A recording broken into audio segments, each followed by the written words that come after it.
Oi gente, tudo bom?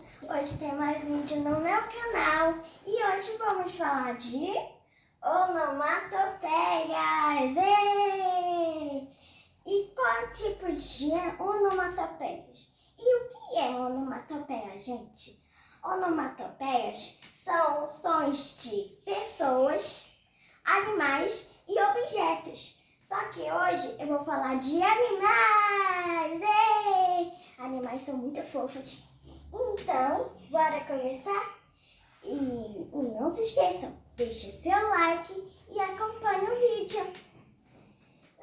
Qual é a primeira produção? A vaca? Tá. Mu! Mu! Qual é o segundo? O cachorro? Tá. Au, au. Qual é o terceiro? O sapo? Ah, o macaco.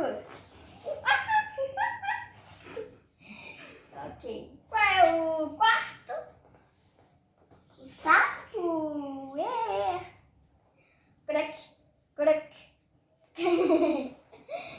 E, gente, eu tô encerrando o vídeo rápido para dar muito espaço.